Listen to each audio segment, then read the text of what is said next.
أعوذ بالله من الشيطان الرجيم.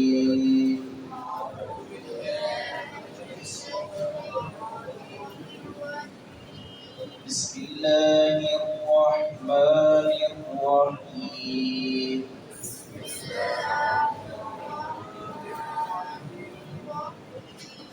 الله الذي جعل لكم الأرض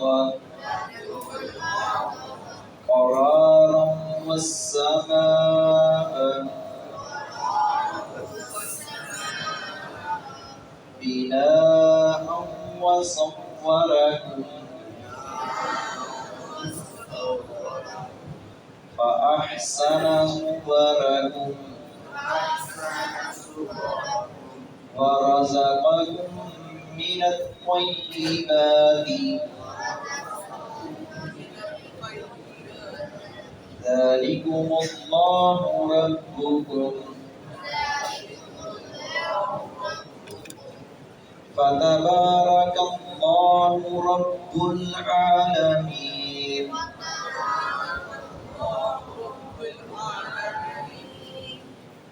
هو الحي لا إله إلا هو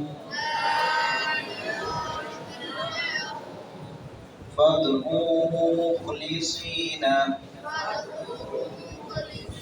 له الدين الحمد لله رب العالمين.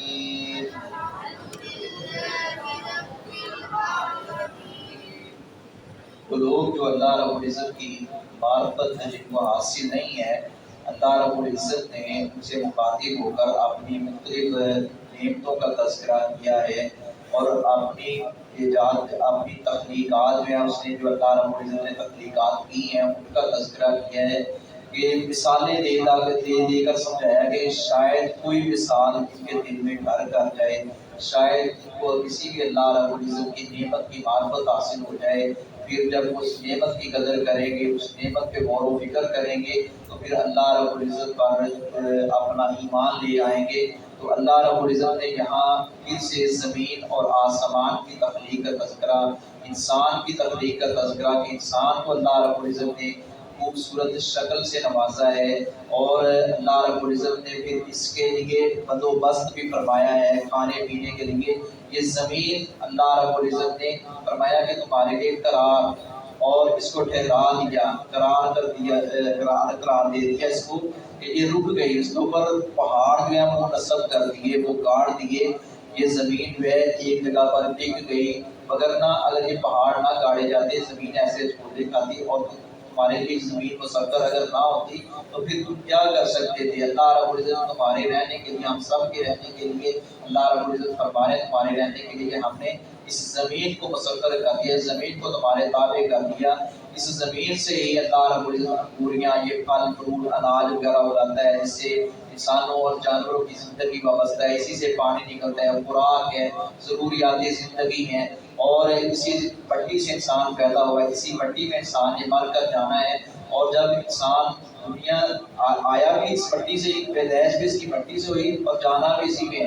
یہ زمین کے اوصاف میں سے یہ وصف ہے کہ اللہ رب العزت نے اس کے اندر جو ہے اپنا کھانے پینے کی چیزیں بھی اس سے پیدا کی ہیں اور جب انسان مرتا ہے تو اسی مٹی میں دفن ہوتا ہے. اور زمین کے طرف وزیر نے دیکھا یہ بھی اللہ نے وصف رکھا ہے، اس نے کئی ایک وہ صاف بیان فرمائے ہیں. ایک وصف یہ کہ انسان مر جاتا ہے تو مٹی کے اندر چلا جاتا ہے، مٹی جو ہے اس کو اپنا ڈھانپ لیتی ہے، صرف ڈھانپتی نہیں، وہ اس کے مرے ہوئے کہ کوئی تعفن کوئی بدبو نہیں آتی. زمین کے اندر اللہ نے یہ وصف رکھا ہے، وہ اندر ایک محدود دائرہ ہوتا ہے، اس کے اندر انسان رہتا ہے. مگر دیکھتے ہیں کہ عید کے اوپر ہی آپ کچھ علائشیں پڑی ادھر ادھر دو چار دن گزرتے ہیں، اسمیل آتی ہے، بدبو آتی ہے.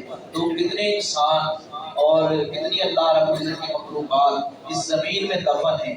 زمین کو اللہ رب العزت نے یہ وصف عطا فرمایا کہ یہ اپنے اندر یہ چیزیں سمیٹتی ہے، اپنے اندر سے یہ چیزیں پیدا کرتی ہے اور اس سے ہماری زندگی وابستہ ہے. پھر یہ آسمان ہے، بلند و بالا سات آسمان ہے، اوپر عرش والی رب عظیم کا اپنا قرار پانا. اللہ اللہ رب العزت وہاں عرش پر مستوی ہے اور بغیر ستونوں کے اللہ رب العزت نے اس آسمان کو بنایا ہے۔ یہ ان ساری نعمتوں کا اللہ رب العزت نے تذکرہ کیا ہے کہ تم غور و خوض کرو اور اللہ رب العزت پر ایمان لے کر آؤ اور صالح اعمال کرو، اللہ کی بندگی کرو۔ تمہاری زندگی کا مقصد ہی اللہ رب العزت کی بندگی ہے، خالص اسی کو پکارو، اس کے ساتھ کسی دوسرے تیسرے چوتھے کو شریک نہ ٹھہراؤ۔ یہ نہیں کہ وہ بھی سنتا ہے، یہ بھی سنتا ہے، یہ اپنا وہ بھی نفع نقصان کا مالک ہے۔ یہ تو عقیدہ جو ہے مسلمان کا نہیں ہے۔ مسلمان کا یہ عقیدہ ہے کہ اللہ کے علاوہ کوئی کارساز نہیں، اللہ کے علاوہ کوئی نفع نقصان کا مالک نہیں، اللہ کے علاوہ کوئی مشکل سے نکال ہی نہیں سکتا، اللہ کے علاوہ کوئی رزق دے نہیں سکتا، اللہ کے علاوہ کوئی بیٹا بیٹی دے نہیں سکتا۔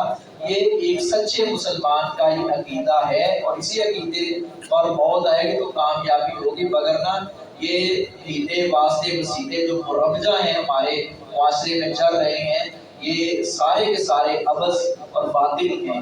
اللہ رب العزت الذی ذات ہے جعل، جس نے بنایا تمہارے لیے الارض، زمین کو قرارن، رہنے کی جگہ۔ اللہ وہ ذات ہے جس نے زمین کو تمہاری رہنے کی جگہ بنایا۔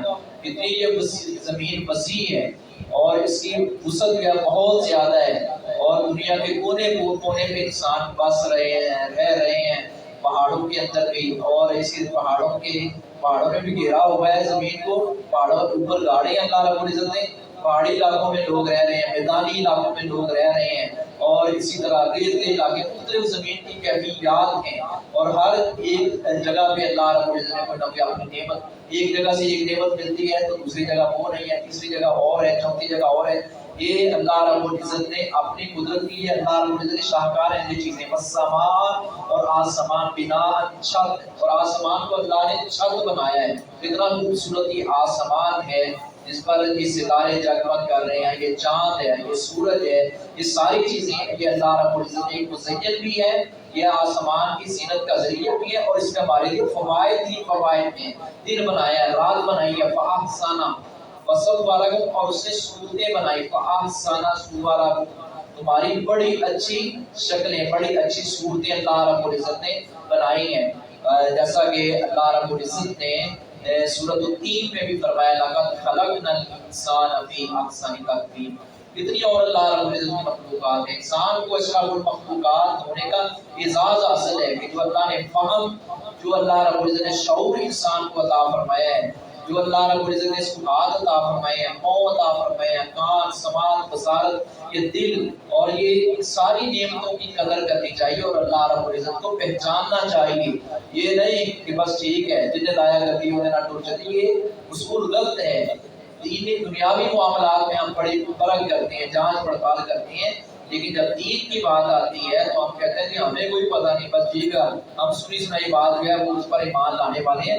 تحقیق کیا کریں کہ یہ اللہ رب العزت نے جو بیان قرآن میں کیا ہے کیا ہمارا عقیدہ یا منہج اس کے مطابق ہے یا نہیں، ورزا کا اور اس نے رزق دیا من الطیبات، پاکیزہ چیزوں میں سے، پاکیزہ اللہ رب العزت نے رزق عطا فرمایا۔ ذالک اللہ، یہ ہے اللہ رب العزت، ربکم تمہارا رب، تمہارا پالنے والا تمہارا رب، فتبارک اللہ، سو بہت بابرکت ہے اللہ رب العالمین، سارے جہانوں کا رب، سارے جہانوں کا پالنے والا، جتنے بھی جہان ہیں سب کا پالنے والا ایک اللہ ہے۔ والحی، وہ ہمیشہ سے زندہ ہے، لا الہ، نہیں کوئی معبود الا ہو، مگر وہی معبود برحق ہے۔